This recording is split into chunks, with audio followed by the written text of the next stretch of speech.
ஒரு பொருள் நம்ம கண்களுக்கு 2D மாதிரி தெரிஞ்சாலும் அது உண்மையில் ஒரு 3D பொருளாக இருக்க முடியுமா? அதுவும் நம்ம உலகத்துக்கு வெளியே. நம்ம உலகம் 3Dன்னு நம்ம எல்லாருக்குமே தெரியும். அதுவும் நம்ம உலகத்தில் இருக்க எல்லா பொருளுக்கும் லென்த், வித், அப்புறம் ஹைட்டுன்றது இருக்கும். ஆனால் ஒரு 2D பொருள் 3D மாதிரி பிஹேவ் பண்ணால் அதுதான் இந்த வீடியோவில் பார்க்க போகிறோம். இப்போது ஒரு குழி தோன்றோம்னு நினச்சிக்கோங்க. மேலே இருந்து பார்க்கும்போது அது ஒரு சர்க்கிள் மாதிரி, அதாவது 2D மாதிரி தெரியும். ஆனால் கையை வச்சா கை உள்ளே போயிடும். ஏன்னா அதுக்கு டெப்த்துன்னு ஒன்று இருக்குது. அதாவது அந்த குழி 2D மாதிரி தெரிகிற ஒரு 3D பொருள்.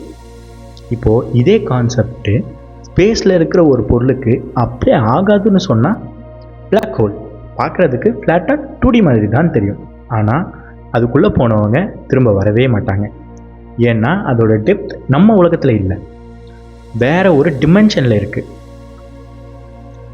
அந்த பிளாக் ஹோலை 360 டிகிரியில் எந்த பக்கம் இருந்து பார்த்தாலும் அது ஒரு சர்க்கிள் மாதிரி தான் தெரியும். ஆனால் அது ஒரு கோளம், அதாவது ஸ்பியர்.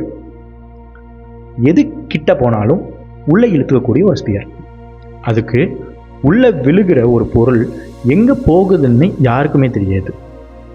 அதனால தான் சில சயின்டிஸ்ட் சொல்கிறாங்க பிளாக் ஹோல் ஒரு போர்ட்டலாக இருக்கலாம்னு. வேறு ஒரு யூனிவர்ஸுக்கு இதெல்லாம் இன்னும் ப்ரூவ் ஆகலை.